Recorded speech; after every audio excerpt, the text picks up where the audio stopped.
پاکستان کے نائب وزیر اعظم اور وزیر خارجہ اسحاق ڈار نیو یارک میں پاکستان کی اقوام متحدہ کی سلامتی کونسل کی صدارت کے دوران منعقد ہونے والے اعلیٰ سطح کے پروگرامز میں شرکت کریں گے۔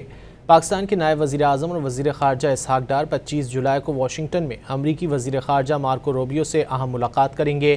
یہ ملاقات اسحاق ڈار کے اقوام متحدہ کے دورے کے بعد ہوگی، جہاں وہ پاکستان کی زیر صدارت اقوام متحدہ کی سلامتی کونسل کی اعلیٰ سطح کی سرگرمیوں میں شرکت کریں گے۔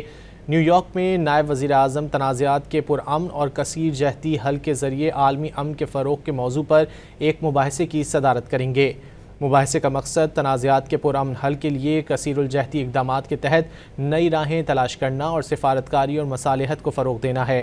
اسحاق ڈار مشرق وسطیٰ کی صورتحال خصوصاً فلسطین کے مسئلے پر سلامتی کونسل کے سہ ماہی مباحثے کی صدارت بھی کریں گے۔